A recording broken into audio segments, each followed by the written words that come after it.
अस्सलाम वालेकुम नाजरीन, आप देख रहे हैं INN चैनल। मैं हूं शेख अहमद अली। इस न्यूज़ बुलेटिन में आइए नजर डालते हैं दिन भर की बड़ी खबरों पर। हैदराबाद समेत तेलंगाना के कई अजला में बारिश का सिलसिला लगातार जारी है। रियासत के मुख्तलिफ मकामात पर वक्फे वक्फे से बारिश हो रही है, जिसकी वजह से आम जिंदगी मफलूज होकर रह गई है। जुमेरात शाम को भी शहर के कई इलाकों में तेज बारिश हुई, जिससे ट्रैफिक की आमद और रफ्त मुतासिर हुई। साथ ही कई नशीबी इलाकों में दोबारा पानी भर गया। हैदराबाद के महकमे मौसमियात ने रियासत में अगले 3 दिनों तक शदीद बारिश की पेशकयासी की है। मौसमियात के मरकज ने कहा कि जुमेरात की रात रियासत के कई हिस्सों में हल्की से दरमियानी बारिश होने का इम्कान है। कुछ अजला में गरज और चमक के साथ बारिश हो रही है। जुमे को भी गरज और चमक के साथ बारिश का इम्कान है।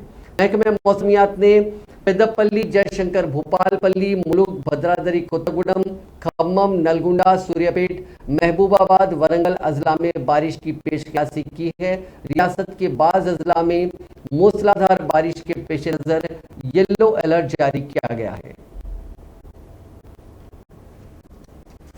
GHMC की डिप्टी मेयर M श्रीलता शोभन रेड्डी ने आज सैलाब से मुतासरा इलाकों का दौरा किया। उन्होंने मूसा नदी से जुड़े कई इलाकों का दौरा किया, जिनमें मूसाराम बाग ब्रिज से जुड़े इलाके हैं। उन्होंने इस मौके पर हुद्देदारों को मुख्तलिफ हिदायत दी। उन्होंने कहा कि इस सैलाब के पानी से मुतासर होने वाले सभी अफराद की फौरी मदद की जाए।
शहर के जुड़वा आबी ज़खायर उस्मान सागर और हिमायत सागर से मूसा नदी में आने वाले पानी के बहाव में कमी दर्ज की गई है। मूसारामबाग ब्रिज पर भी पानी की सतह घट गई है, जहां दोनों ज़खायर का पानी बह रहा था। इस ब्रिज पर पानी की सतह में इजाफे को देखते हुए पुलिस ने इस ब्रिज को बंद कर दिया था। इसी दौरान जुड़वा आबी ज़खायर उस्मान सागर और हिमायत सागर के पानी के बहाव में भी कमी दर्ज की गई है। इस वक्त उस्मान सागर आबी ज़खायर में 3000 क्यूसिक्स पानी का बहाव दर्ज किया जा रहा है। उस्मान सागर में पानी की मुकम्मल सतह 1790 फीट के बरखिलाफ 1787.55 फीट दर्ज की गई है। हिमायत सागर में 4000 क्यूसिक पानी का बहाव दर्ज किया गया। हिमायत सागर की पानी की मौजूदा सतह 1760.50 फीट दर्ज की गई, जबकि इसकी मुकम्मल सतह 1763.50 फीट है। श्रीशैलम प्रोजेक्ट में पानी का बहाव जारी है। इस प्रोजेक्ट में 39,736 क्यूसिक्स पानी का बहाव देखा गया, जिसके बाद 63,647 क्यूसिक्स पानी को छोड़ा गया। इस प्रोजेक्ट की मुकम्मल सतह अब 885 फीट के बरखिलाफ 879.79 फीट दर्ज की गई। इसके राइट और लेफ्ट केनाल बिजली की तैयारी के मराकज से बिजली की पैदावार का काम जारी है। वजीर बरखी जगदीश रेड्डी ने नागार्जुना सागर डैम का तफसीली तौर पर जायजा लिया। उन्होंने नागार्जुना सागर के दरवाजे खोलते हुए पानी छोड़ने के इकदाम किए। इस मौके पर कांग्रेस के रुकन असेंबली कांग्रेस के कायद एन भगत और महकमे बरखी और आबरसानी के ओहदेदार मौजूद थे। बादशाह वजीर बरखी जगदीश रेड्डी ने बताया कि नागार्जुना सागर से जुलाई के माह में कई सालों बाद पानी छोड़ने के इकदाम किए गए हैं। उन्होंने कहा कि वजीर आला चंद्रशेखर राव इस आबी जखायर से नलगुंडा, सूर्यापेट और खम्मम के किसानों की 6,50,000 एकड़ को सैराब करने का मंसूबा बनाया और नागार्जुना सागर से नलगुंडा को 18 टीएमसी, खम्मम को 21 और सूर्यापेट को 18 टीएमसी पानी सरबराह करने के इकदाम किए जा रहे हैं। उन्होंने कहा कि नागार्जुना सागर के नशीबी इलाकों से अवामुन्नास को महफूज मकामात तक मुंतकिल करने के बाद ही नागार्जुना सागर से पानी छोड़ा गया है। माह मुहर्रम के इंतजामात के सिलसिले में आज हैदराबाद पुलिस कमिश्नर सीवी आनंद ने सालार जंग म्यूजियम में एक इजलास मुनक्किद किया, जिसमें मुख्तलिफ महकमे जात के आला ओहदेदारों ने शिरकत की। साथ ही कई शिया तंजीमों के नुमाइंदों ने भी इस इजलास में शिरकत की। जो है रोड कवर करने की कोशिश हम जरूर करेंगे। मैं गुजारिश करता हूं कि जब हाथी चलता है तो उसके बारे में थोड़े वो वेटरनरी डॉक्टर की सहायता की मदद आप सब करें और उसके साथ जो ट्रैंक्विलाइजर गन हो या उसको उसके आजू बाजू जो हम बंदोबस्त करेंगे उसमें दखलंदाजी की ना हो, इसके बारे में गहरी डिस्कशन हुई है। और हम ये बार पिछली बार जो गलतियां हुई थी पिछले 2-3 सालों में उसको सब की अहमियत क्या है और किस तरीके से हमको इस मुहर्रम को निभाना है और करना है। इस मौके पर मैं आप सबको सिटी पुलिस की तरफ से आप जो भी हम करना चाहते हैं उसके बारे में दिलासा देना चाहता हूं कि यकीन दिलाना चाहता हूं कि हम पूरे जो भी इंतजाम हमको करने हैं वो हम, और अभी तक काफ़ी इस पर बातचीत हुई है। इसके बारे में हमने मीटिंग्स किए हैं और जो 16 तारीख जो मीटिंग हुई थी जुलाई, उसमें यहाँ पर हमारे काफ़ी अहम शख्सियत उसमें हाजिर थे, मौजूद थे और उस मौके पर जो मसले उठाए गए थे उसके बारे में भी काफ़ी काम हुआ है और जो समय बाकी है उसमें भी हम उसको पूरा करेंगे। थोड़े मुद्दे जब उस मौके पर उठाए थे वो एक पहला था हाथी के बारे में। मैं आप सबको बताना चाहता हूं कि तेलंगाना रियासती हुकूमत ने उसी मौके पर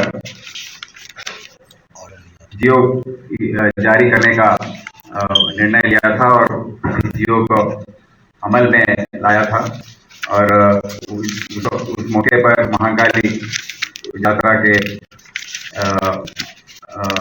मौके पर वहाँ पर हाथी का भी इंतजाम हो गया था।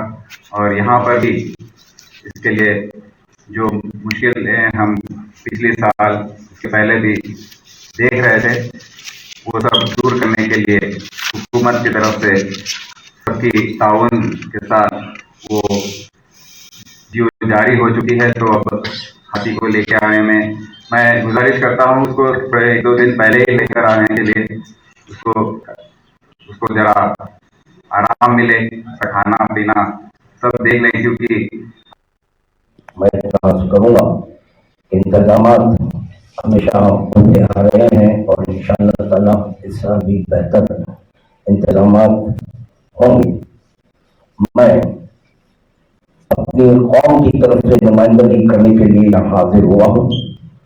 मैं हमारे कमिश्नर ऑफ पुलिस और additional commissioner of police, DCP और जुमला अहदेदारान को मैं अपनी कमेटी की जानिब से शुक्रिया अदा करता हूँ कि आपने अय्याम क़ज़ा के लिए इंतजामात के लिए इजलास तलब किया है। और अगर कुरान देखें तो खुदावंद आलम इमाम हसन और इमाम हुसैन को रसूल खुदा के बेटे कहा है। और मुख्तसर अगर तारुफ जाते इमाम हुसैन का तो वही मशहूर मारूफ अशार कि शाह अस्त हुसैन बादशाह अस्त हुसैन।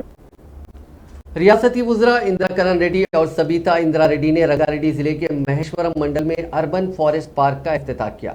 बाद अज़ा वुज़रा, ओहदेदारों और दीगर अवामी नुमाइंदों ने सरसब्जी और शादाबी के प्रोग्राम हरीता हरम के हिस्से के तौर पर पौधे लगाए। इस मौके पर बात करते हुए रियासती वुज़रा ने कहा कि वज़ीर आला चंद्रशेखर राव के ख्यालात के मुताबिक शहरों और कस्बों के करीब रिजर्व फॉरेस्ट इलाकों में अर्बन फॉरेस्ट पार्क्स को तैयार किया जा रहा है। उन्होंने कहा कि इन पार्क्स में आवाम के लिए मुख्तलिफ सहूलियात फराहम की जा रही हैं ताकि यहाँ आने वालों को जहनी मसरत के साथ साथ खुशगवार माहौल फराहम किया जाए।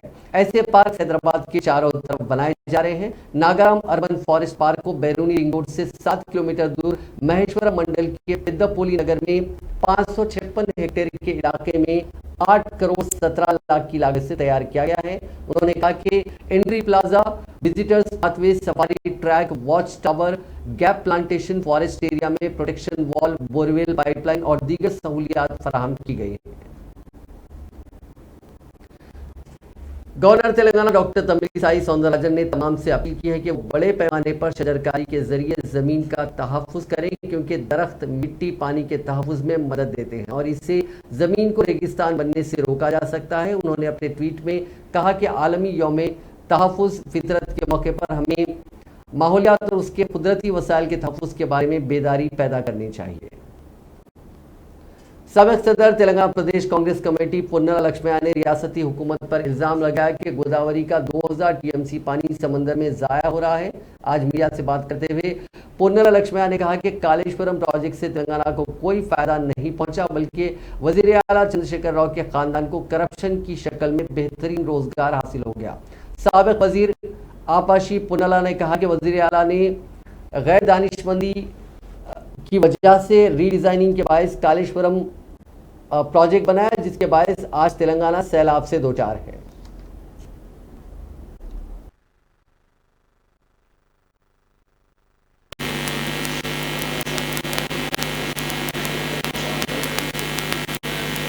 ये सीजन में गोदावरी में बहुत फ्लड्स आ गए मगर मैक्सिमम डिज़ाइन पैरामीटर्स के बहुत कम है। आज तक कुछ 2000 टीएमसी पानी गोदावरी से समुद्र में चला गया। कालेश्वरम का पंप हाउस अंडर फ्लड्स। मैं पहले दिन से बोल रहा हूँ जो रिडिज़ाइन किया है, जब रिडिज़ाइन किया है केसीआर असेंबली में ऐसा करके बताया था as it is the expert in the world.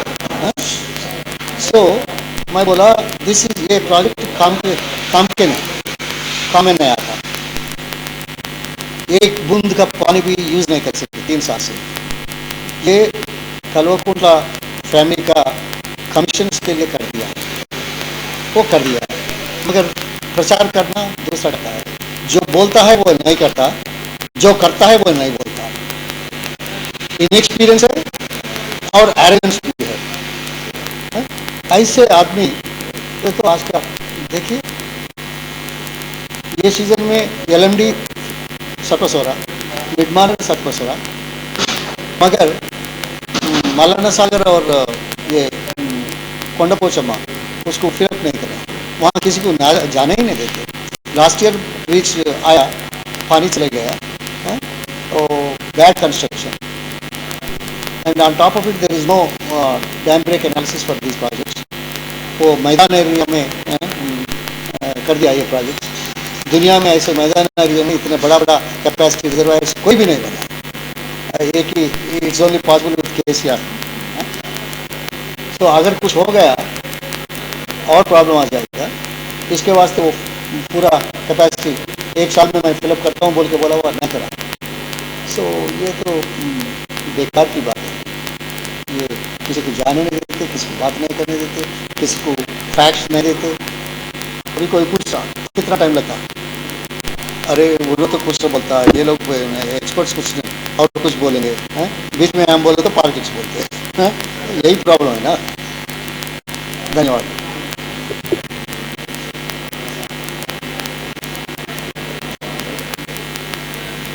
ये सीजन में गोदावरी में कांग्रेस के सीनियर कायद व साबिक रुकने पार्लियामेंट वी हनुमंतराव ने इल्जाम लगाया कि कांग्रेस पार्टी में सीनियर कायदीन को नजरअंदाज किया जा रहा है। पार्टी के रुकने असेंबली कोमल रेड्डी राजगोपाल रेड्डी के बीजेपी में शामिल होने की खबरों पर तबसरा करते हुए उन्होंने कहा कि राजगोपाल रेड्डी को उस पार्टी में शामिल हो जाना चाहिए जहां उन्हें फायदा नजर आ रहा है, लेकिन उन्हें कांग्रेस पार्टी पर तनकीद करने का इख्तियार नहीं है। झंडा हर जगह चढ़ाएंगे, हर गांव में, हर घर के ऊपर, ये सब ठीक है, मगर ये पिंगल वेंकैया कौन है? ये झंडा तैयार करने वाला है। 1 अप्रैल इसका झंडे का आविष्कार हुआ विजयवाड़ा जमखाना ग्राउंड में, हजारों लोग आए, मगर उनको भूल जा रहे। मैं उनके गांव को भी जाने की कोशिश करूं। उनका बर्थडे 2 अगस्त, उनका गांव का नाम है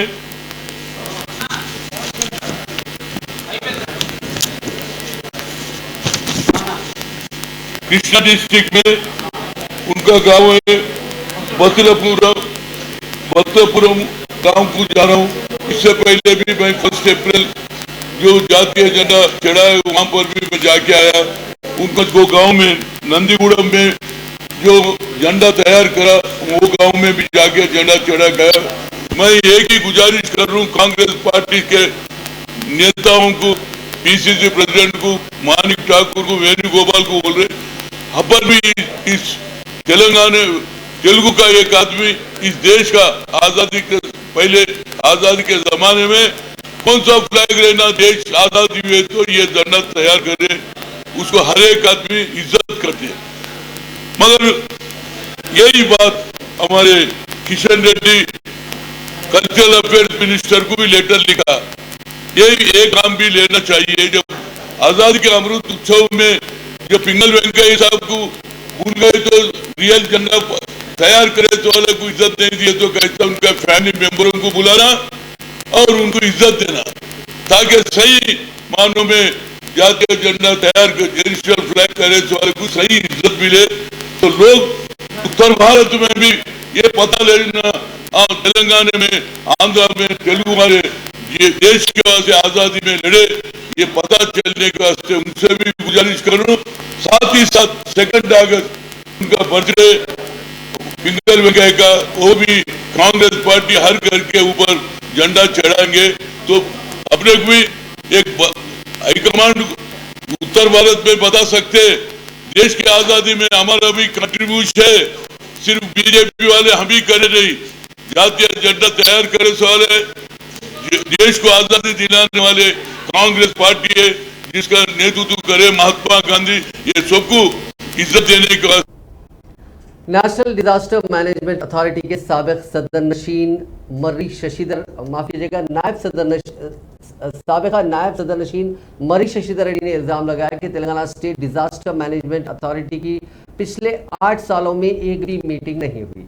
गांधी भवन में प्रेस कॉन्फ्रेंस से खिताब करते हुए शशिधर रेड्डी ने कहा कि वजीर आला Chandrashekhar Rao state disaster management authority के चेयरमैन होते हैं और पिछले 8 सालों में उन्होंने एक भी इजलास मुनक्किद ना करके डिजास्टर मैनेजमेंट को पूरी तरह नजरअंदाज कर दिया, जिसकी वजह से हर बारिश में रियासत के मुख्तलिफ इलाकों में सैलाब की सूरत हाल पेश आ रही है।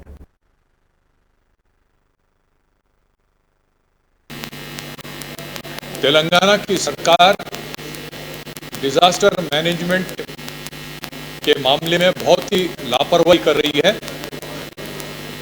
स्टेट डिजास्टर मैनेजमेंट अथॉरिटी आज तक तेलंगाना अलग तेलंगाना बनने के बाद एक बार भी उसकी मीटिंग नहीं हुई। चीफ मिनिस्टर उसके चेयरमैन होते हैं। डिजास्टर मैनेजमेंट का मतलब यह है कि सिर्फ कोई वाकया होता है तब उस वक्त लोगों को राहत और बचाव के प्रोग्राम जो करते हैं उसके अलावा किस तरह से रोका जा सकता है, किस तरह से हमारी तैयारी हो, इस पे सरकार की तरफ से कोई भी कदम नहीं उठाए जा रहे हैं।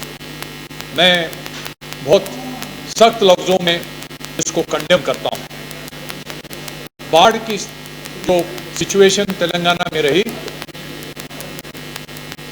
20 तारीख तक एक हद तक बारिश होती रही, फिर उसके बाद और बढ़ के हुई। इससे कितना नुकसान हुआ इसका कोई अंदाजा अभी तक नहीं है। सेंटर से टीम आई, किसी एमपी ने यहां थे, होम मिनिस्टर को एक एप्लीकेशन दे दिया, एक सेंटर से टीम आई और ये टीम खाली दिखावे के लिए आई। तरीका यह है कि स्टेट गवर्नमेंट से पहले रिपोर्ट जाता है, स्टेट गवर्नमेंट से रिपोर्ट जाने के बाद इसकी छानबीन करने के लिए, उसको रिव्यू कर देखने के लिए फील्ड में घूम के उसमें अपना ओपिनियन व्यू जाहिर करने के लिए सेंट्रल टीम आती है और उसके बाद में सेंटर गवर्नमेंट इसको अप्रूव करती है कितनी यहां पर कितना हेल्प रिस्पॉन्स फंड देना चाहिए। हम लोग डिमांड कर रहे हैं कि 2014 में तेलंगाना बनने। बीजेपी के साबिक रुकन असेंबली एनवीएस प्रभाकर ने आज पार्टी ऑफिस में मीडिया से बात करते हुए बताया कि हैदराबाद की बारिश की अबतर हालत के जिम्मेदार बाप और बेटे यानी वजीर आला चंद्रशेखर राव और वजीर बल्दी नज़्म केटी रामाराव है। उन्होंने कहा कि हैदराबाद को दुनिया का खूबसूरत शहर बनाने का दावा करने वाले ना तो ड्रेनेज निज़ाम को बेहतर बना सके और ना ही तालाबों और नालों के अतराफ व अकनाफ के कब्जेजात को बर्खास्त कर सके। పురపాలక శాఖ ప్రధాన కార్యదర్శిని, ఈ రాష్ట్ర ప్రభుత్వాన్ని, మరి అది హెచ్ఎండిఏ పరిధిలో ఉన్నటువంటి ఒక ఉన్నతాధికారులని, రెవెన్యూకి సంబంధించినటువంటి ఒక ఉన్నతాధికారులను కూడా ముట్టికాయలు కొట్టడం, మరి జాగ్రత్తలు తీసుకోమని పేర్కొనడం, పరిరక్షించమని చెప్పని ఆదేశాలు కూడా ఎన్నోసార్లు ఇచ్చినటువంటి విషయాన్ని నేను ఈ సందర్భంగా తెలియజేస్తా ఉన్నా. కానీ ఏనాడు కూడా ఈ తండ్రి కొడుకులు ఆ చెరువుల్ని పరిరక్షించాలని ఆలోచించాల. ఈ ప్రభుత్వం ఎంతో గొప్పగా ఏదో సాధించామన్నట్టుగా మిషన్ కాకతీయ గురించి పదే పదే మాట్లాడుతూ వచ్చారు. ఏమైంది హైదరాబాద్ మహానగరంలో మీ మిషన్ కాకతీయ? చెరువులు నిండవలసినటువంటి చెరువులు, పూడిక తీయటానికి నోసుకోవలసినటువంటి చెరువులు, ఈ మిషన్ కాకతీయకి కార్యక్రమం హైదరాబాద్ లో ఏమైంది? చెరువులలో ఉండవలసినటువంటి ఒక నీళ్లు కాలనీలలోకి, మరి అనేక ఇండ్లలోకి, బస్తీలలోకి వస్తున్నటువంటి విషయం మనం చూస్తా ఉన్నాం. కారణం ఈ 8 సంవత్సరాల యొక్క కాలంలో చెరువుల యొక్క ఆక్రమణ, చెరువు యొక్క పరివాహక ప్రాంతాల్లో కనీసమైనటువంటి నియమ నిబంధనలు పాటించకుండా అక్రమాలు। चीफ मिनिस्टर चंद्रशेखर राव हैदराबाद के जुबली हिल्स में तामीर करदा पुलिस कमांड कंट्रोल सेंटर का 4 अगस्त को इफ्तिताह करेंगे। जराये के मुताबिक इस 19 मंजिला इमारत की तामीर पर 200 करोड़ खर्च हुए हैं। इमारत की बुनियाद नवंबर 2015 में रखी गई थी। इंतहाई आला और बैनुल अक़वामी मियार की सहूलियात से मुज़य्यन ये इमारत तकरीबन 115 मुरब्बा किलोमीटर रकबे पर तामीर की गई है। मुकम्मिल इमारत 4 अलहदा टावर्स पर मुश्तमिल है, जिनमें से 3 15 मंजिला और मरकजी टावर 18 मंजिला होगा। तकरीबन 1 लाख सीसीटीवी कैमरों के जरिए 360 डिग्री जाविये के पुलिस रडार के सारे तेलंगाना के चप्पे चप्पे पर लम्हा ब लम्हा नजर रखी जाएगी। भारी भरकम सर्वर के हुसूल के लिए कोरियन टेक्नोलॉजी से इस्तेफादा किया जा रहा है। ये इमारत मल्टी एजेंसी ऑपरेशन मरकज की जिम्मेदारी भी निभाएगी, यानी मुख्तलिफ अहम सरकारी इदारों जैसे फायर सेफ्टी और डिजास्टर मैनेजमेंट, महकमे माल और सेहत, बल्दिया हैदराबाद और महकमे इमारत और शवारे से पुलिस कमांड सेंटर का बराह रास्त राब्ता रहेगा। रियासत भर के मॉडल स्कूल के टीचर्स ने आज महकमे तालीमात के दफ्तर के सामने धरना देते हुए जियो 317 पर अमल करने का मुतालबा करते हुए हुकूमत के खिलाफ नारेबाजी की। टीचर्स ने मीडिया से बात करते हुए बताया कि हुकूमत ने ना तो हमें तरक्की दी और ना ही तबादले कर रहे हैं। हालांकि वजीर तालीम सबीता इंदिरा रेड्डी ने तयक़ुन दिया था कि बहुत जल्द उनके तबादले करने के इक़दाम किए जाएंगे। उन्होंने बताया कि एक ही मकाम पर गुज़िश्ता 3 या 4 साल से खिदमत अंजाम दे रहे हैं और हम एक मकाम पर और हमारे अरकान खानदान एक और मकाम पर होने की वजह से माली खराजात में इजाफा हो रहा है। निजामाबाद के डिचपल्ली में वाक़ तेलंगाना यूनिवर्सिटी में कोरोना वायरस दहशत मचा रहा है। यूनिवर्सिटी के कई तुलबा बुखार में मुब्तला हैं। मायना करने पर वो कोरोना पॉजिटिव पाए गए। 17 तुलबा पहले ही मुतासिर हो चुके हैं, जबकि आज मजीद 3 तुलबा पॉजिटिव पाए गए। नतीजतन ताहाल जुमला 20 तलबा कोरोना वायरस में मुब्तला हो गए हैं। मुतासरा तलबा को निजामाबाद जिला गवर्नमेंट जनरल हॉस्पिटल में अलग थलग रखा गया है। दिल्ली में रोटी के लिए कत्ल की वारदात पेश आई। पुलिस ने हमलावर को गिरफ्तार कर लिया। पुलिस अहदेदारों ने बताया कि मंगल की रात तकरीबन 10:20 पर कंट्रोल रूम को कॉल मौसूल हुआ कि गली नंबर 35 बैदुनपुरा में एक शख्स खून में लथपथ पड़ा हुआ है। इतला मिलते ही पुलिस मौके पर पहुंची और जख्मी को बेहोशी की हालत में इलाज के लिए RM अस्पताल में दाखिल कराया गया, जहां डॉक्टरों ने उसे मुर्दा करार दिया। तफ्तीश के दौरान एक ऐनी शाहिद ने पुलिस को बताया कि कत्ल की रात वो अपने साथी मुन्ना के साथ आर्य समाज रोड पर फुटपाथ पर बैठा हुआ था और वो दोनों खाना खा रहे थे। इसी दौरान वहां एक शख्स हालत नशा में पहुंचा और उसने रोटी मांगी तो मुन्ना ने उसे अपने खाने के पैकेट से रोटी सब्जी दे दी। इसके बाद उस शख्स ने दोबारा दूसरी रोटी मांगी तो मुन्ना ने इनकार कर दिया, जिस पर नशे में उस शख्स ने उसे गालियां देना शुरू कर दी। तू मैं के बाद दोनों में हाथापाई हुई और इसी दौरान मुलजिम ने चाकू निकालकर मुन्ना पर एक के बाद दीगरे वार किए, जिसके नतीजे में उसकी मौत हो गई।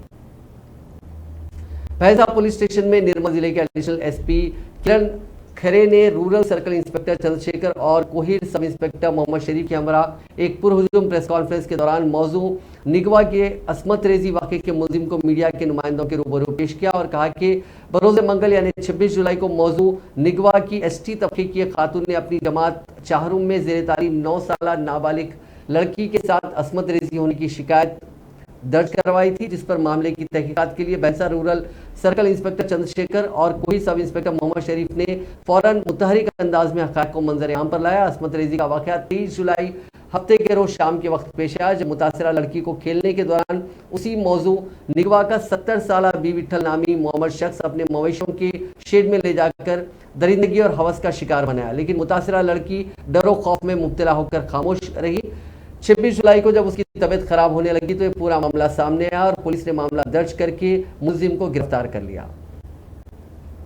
घर वालों की जानिब से सेलफोन ना दिलवाने पर एक 16 साल लड़की ने खुदकुशी कर ली। यह अफसोसनाक वाकया तेलंगाना के जगतियाल जिले में पेश आया। तफसीलात के मुताबिक जगतियाल जिले के गोलापल्ली मंडल के गुंजा पाडगू गांव का 16 साल नागेंद्र ने जुमेरात को घर में फांसी लगाकर खुदकुशी कर ली। नागेंद्र, जिसने 9वीं जमात तक तालीम हासिल करने के बाद तालीम तर्क करते हुए घर पर ही रहता था, वो घर में रोजाना फोन इस्तेमाल करता था और फोन पर गेम खेलता था। उसने अपनी माँ पद्मावती से कहा कि वो इस महीने की 24 तारीख को उसे एक नया फोन खरीदे। मां की जानिब से 24 जुलाई को फोन ना दिलवाने पर वो रोज झगड़ा करता था और आज भी मां से झगड़े के बाद उसने घर में फांसी ले ली। घर वालों ने उसे फौरी हॉस्पिटल मुंतकिल किया, तब तक वो मर चुका था। साबरबाद पुलिस ने रहजनी वारदातों में मुलविस मुलजिमीन को गिरफ्तार कर लिया। गिरफ्तार शुदगान में पुलिस कांस्टेबल पर कातिलाना हमला करने वाला भी शामिल है। 26 जुलाई को रहजन एक खातून के गले से तलाई चैन छीनने की कोशिश कर रहा था। इसी दौरान हेड कांस्टेबल यादव वहां पहुंचा और उसने रहजन को पकड़ने की कोशिश की, जिस पर उसने मुलाजिम पुलिस पर खंजर से हमला कर दिया और वहां से फरार हो गया। कमिश्नर पुलिस स्टीफन रविंद्रा ने बताया कि यादव पर हमला करने वाले रहजन 21 साल ईशान निरंजन मुतवतिन कर्नाटका और रहजनी की वारदातों में मुलविस एक और मुलजिम 19 साल राहुल को गिरफ्तार कर लिया गया। उनके पास से तफंचा, 13 कारतूस, रिवॉल्वर, 12 राउंड्स, मोबाइल फोन के अलावा मोटरसाइकिल और खंजर के साथ मसरूखा 47 ग्राम वजनी तलाई जेवरात जब्त कर लिए गए। मंगलहाट पुलिस ने गैर कानूनी तौर पर गैस रिफिलिंग करने वालों को गिरफ्तार कर लिया। मुलजिम के नाम रवि, अक्षय, पावन सिंह और गोविंद सिंह बताए गए। उन तमाम का ताल्लुक धूलपेट से है। उनके पास से 10 domestic gas cylinders, 27 commercial cylinders, 78 छोटे सिलेंडर्स, 10 फिलर्स और एक वेटिंग मशीन जब्त की गई। मुलजिम टक्करवाड़ी के एक मकान में बड़े सिलेंडर से छोटे सिलेंडर्स में गैस की रिफिलिंग कर रहे थे।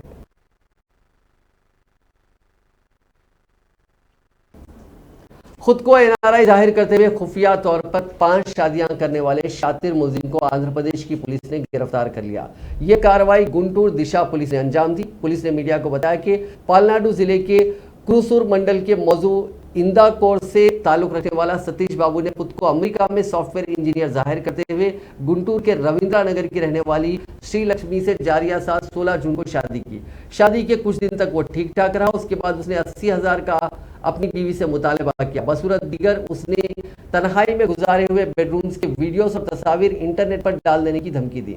शोहर की इस तरह की बातें सुनकर उसे झटका लगा। उसने अपने शोहर के सेलफोन की जांच की तो पता चला कि उसका शोहर दूसरी खवातीन से भी चैटिंग किया करता था। तहकीकात पर खातून को पता चला कि उसके शोहर की इससे पहले भी 4 शादियां हो चुकी हैं। वो पुलिस से रुजू हुई और पुलिस ने तहकीकात के बाद शादी के नाम पर खवातीन को धोखा देने वाले मुलजिम को गिरफ्तार कर लिया। सतीश बाबू ने साल 2005 में विशाखापट्टनम की शैलजा से पहली शादी की। साल 2014 में उसने अमेरिका में मुकीम लावण्या से दूसरी, 2019 में लक्ष्मी से तीसरी और उसके बाद नेल्लूर की दिव्या से चौथी शादी की। पहली बीवी को उसने 2017 में तलाक दे दी और उसके बाद दूसरी बीवियों को तलाक दिए बगैर ही वो रकम के लिए शादियां कर रहा था। नाजरीन, इस न्यूज बुलेटिन में बस इतना ही। आप देखते रहिए INN चैनल।